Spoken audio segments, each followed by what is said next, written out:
Hello, I'm Gareth Baker, author and patron of reading, and I passionately believe in developing a love of reading in children and adults. Now, there are plenty of techniques that you can use in school, but I think one of the most effective is to turn teachers into reader teachers. I also know, because I used to be a teacher, that finding the time to read children's books can be a real challenge. So I've teamed up with the Flying High English Hub to bring you these monthly videos in which I will tell you about the latest releases for early years in Key Stage 1 and Key Stage 2. In this, our first video, I'm going to be talking to you all about the super miraculous journey of Freddie Yates. You're going to love it.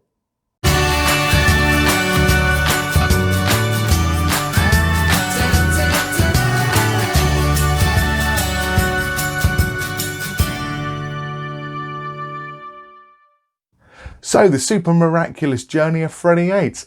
Who do I think would like to read it? Well, if you've got kids that like comedy books, Walliams, Liz Pichon, anyone who likes those sorts of books, I think they should definitely give this book a go. If you like adventure stories, this is right up your street as well. And let's not forget, if you like onions, you might also like this book too. You'll find out what I mean a little bit later. I think this book would be great for anybody in Key Stage 2, but if I was going to read it to a class, I'd probably read it to Year 4. Now, why did I enjoy this book so much? Well, number one, it was really funny. Now, I don't often get on with comedy books. I don't know why. I like comedy on the TV, but there's just something about reading comedy doesn't quite gel with me. But with this book, it really worked. And I think part of that is because the plot is really, really tight. And everything that happens in it, all the daft escapades that I'll tell you a little bit more about later, all those daft escapades, they all have a purpose. And it's not just cheap laughs like some other authors that we could mention. And of course, the story is really, really heartfelt. It's a great, great story. Now, it was written by Jenny Pearson. She's a teacher, and this is her first book, although she's got another one due out in March. I'll tell you a little bit about that later. The illustrations are by Rob Biddulph, who's illustrated lots of books and had his first book, Show and Tell, come out again earlier this year. Now, the last thing I'm going to say about this book is that it came out in April. Now, I know I said I was going to talk to you about the latest releases, but this book is so good that I desperately wanted to share it with you. And that is probably why Waterstones chose it as their children's book of the month for April. Anyway, let's find out a little bit more about the characters. Let's talk about Freddie and his family first. So obviously Freddie Yates is the main character, and in fact the story is told by him in first person, and Jenny Pearson does a great job of being an 11-year-old boy. We find out all about Freddie and his life and his trials and tribulations as part of the story, of course, but the one thing that we know right from the beginning is that he loves facts, and sadly his mum has passed away. Now, his dad, he's got a broken leg and a bit of a secret, which I'll tell you a little bit about later on. And lastly, Freddie and his dad live with his grandmother, who he affectionately calls Grams. Grams is getting on a little bit, and she can't see very well because she's got guacamole in her eyes. Now, no children's story, of course, is complete without the main character's best friends. Now, Freddie has two best mates. One's called Ben, and his dad has got a new girlfriend called Becky, and they do not get on. And then there's also Charlie, and Charlie's parents have both become vegans, and this is causing a few problems for Charlie. There are lots of other characters, but I'll talk about those as we talk about the plot. So it's the end of Year 6 for Freddie and his mates, and it's the summer holidays. Both Ben and Charlie have got holidays to go to. Ben is off to Disneyland and really looking forward to it, even though he's not sure about Becky. And Charlie, well, he's off to a vegan retreat and he's not excited. So while Freddie is busy feeling sorry for himself, he heads home to find out from his father that Grams has gone. And slowly it dawns on Freddie that, what his dad is trying to tell him is that Grams has died. Now, Grams leaves Freddie a letter, and inside this letter is a big secret. Now, I was a bit naughty earlier on because I said that Dad had a secret. Well, he doesn't actually. It's Grams who has the secret. Because in the envelope, along with the letter, is Freddie's birth certificate. Freddie's dad isn't actually his dad, and Grams has always claimed that she didn't know who Freddie's real father was. But on the birth certificate, the truth is revealed. Freddie's dad is Alan Froggerly. So Freddie, quite naturally, goes onto the internet and tries to find out a little bit more about his father. And after a little bit of searching, he manages to find out that Alan Froggerly works at Cardiff Analytics in Wales. And this is where the story really begins. Freddie convinces both Charlie and Ben to go with him to Wales. Now, luckily, Ben has some money. He pays for the bus tickets and off they go. Unfortunately, when they get to Cardiff Analytics, Alan Froggerly no longer works there. Stranded in Wales, the three friends decide to carry on looking for Freddie's father. So they ring home and do the same naughty lie of pretending they're staying at each other's houses. And they end up getting to Barry. I can't remember how. Maybe they get another bus. And while they're at Barry, they discover that there's an onion eating competition and there's a prize. And if there's one thing they need, it's money. So they take part in the onion eating competition and win with hilarious results. It's a really good scene. And by winning, they upset Big Trev, who's the usual winner of the onion eating competition. And he sort of becomes the henchman for the rest of the story. And then that night they need somewhere to stay. They decide not to spend money on a hotel. They decide to sleep in a boat in Barry Harbour. And while they stay there, they have a bit of an accident, set it on fire, burn their clothes, and also come across some stolen rings, which they'd seen on the news. Unknown to Freddie, one of the boys, I can't remember which, takes the rings, and that is when things start to go really horribly wrong. So now they're still trying to find Freddie's dad, and they found out that he lives in St David's, all the way on the other side of Wales. So off they go, and on the way they have lots of mad escapades. Some would even say that they were miraculous. See what I did there? Think about the title of the story. And they meet lots of other characters, including a TV crew which follows them around. What I should have said is when they leave Barry, I think I told you they burnt their clothes, so they needed something new to wear. There were some scarecrows as part of this onion eating competition that were wearing superhero costumes. So the boys steal the superhero costumes, and then this TV crew see them and think they're really superheroes. And then another daft escapade, which again, like I said earlier on, is a really important part of the plot. They end up staying in this deserted church. There's a bit of toilet humour.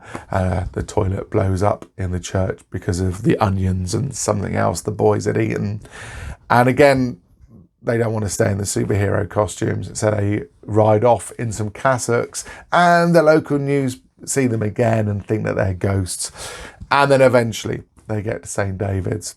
And I'm not going to say any more. If you want to find out how it ends, keep going to the end where you'll have the full plot reveal, because I'm hoping you've enjoyed what I've said and you might like to read it for yourself. Anyway, let's find out a little bit about any themes and issues in this story.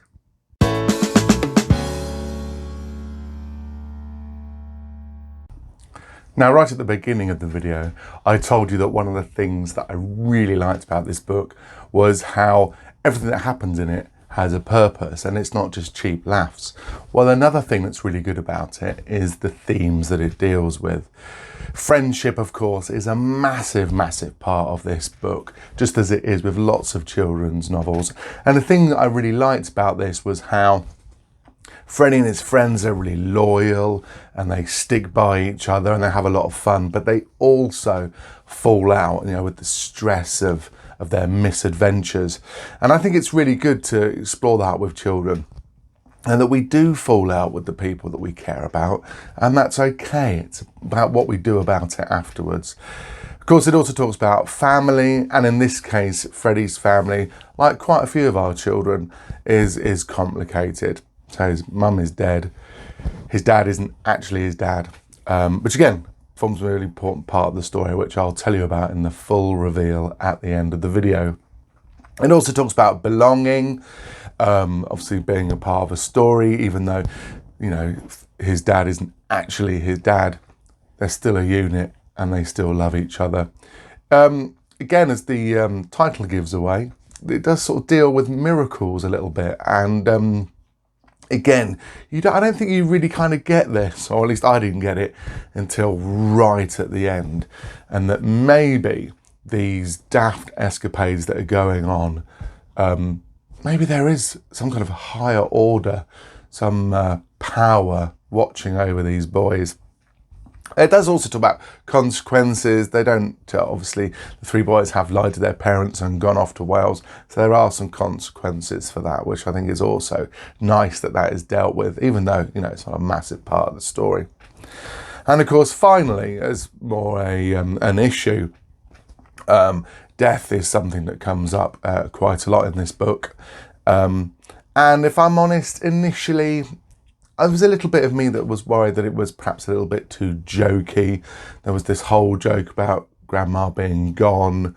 But then when I reread the second time, I think maybe I misunderstood it. I think actually it was sort of meant to be showing that Dad and Freddie, the sort of the miscommunication and how easy it is for us as adults to say things to children and think they understand when actually they don't. A bit like the joke about grandma having guacamole in her eyes. Obviously she doesn't have guacamole. Freddie has misheard and it's glaucoma. So obviously if you have had a child with a bereavement in your class recently, this may be a book that you might want to skip, or maybe you'd want to use it and tackle the issue head on.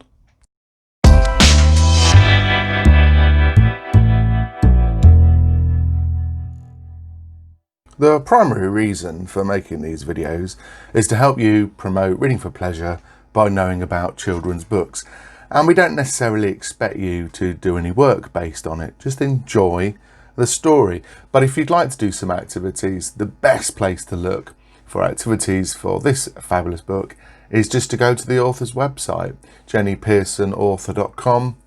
And as you can see on the screen here, you can just click on activities, and it will take you to a PDF with, I think it's 4 different activities, including one of the things that I really liked about this book, which was Freddie's Things Mum Would Have Been Proud Of book.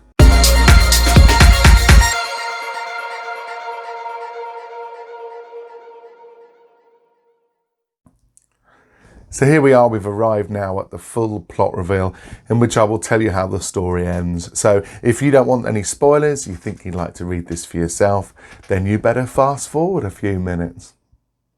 Now we're alone, I can tell you how it ends.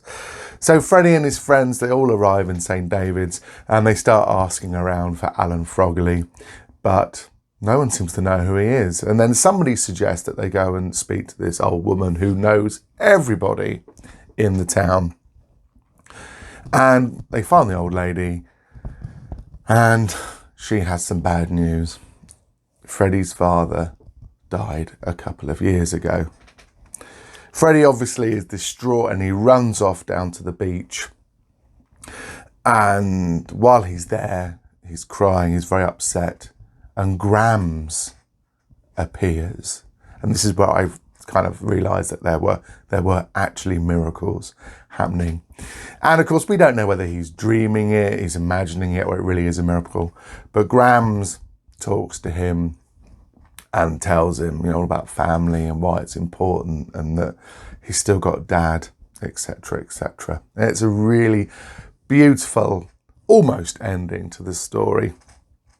So Freddie goes back to the old woman, and in case you hadn't already guessed, the old woman, who was very upset when she was telling Freddie about Alan Frogley dying, the old woman, is Freddie's grandmother. So although he's lost a dad, he's gained another grandmother. And then we then get to the final climax where Big Trev and his boss, the gaffer, who stole the rings, turn up in St. David's, having chased Freddie and his friends across the Welsh countryside. And it all kicks off. There's a gun briefly, and there's all kinds of action. But then Dad and Ben and Charlie's parents arrive. Becky comes to the rescue. So the boys end up liking Becky, and everything comes together really nicely. And all the things that the boys were worried about at the beginning of the story all kind of wrap up nicely.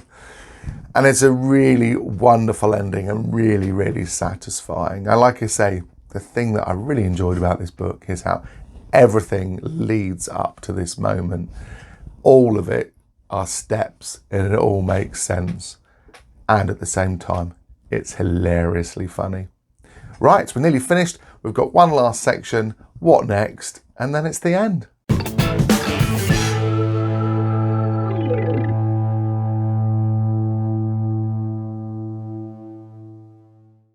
Well, next for Jenny Pearson, it will be her second book, The Incredible Record Smashers, which is due out in March 2021. I've got to say, I'm really looking forward to that. And for my next video, I will be looking at I'm Sticking With You for Key Stage 1, followed by The Good Thieves by the Costa Award-winning novelist Catherine Rundell. Anyway, you take care, and I'll see you next time with the Recommended Reads report. Ta-ra.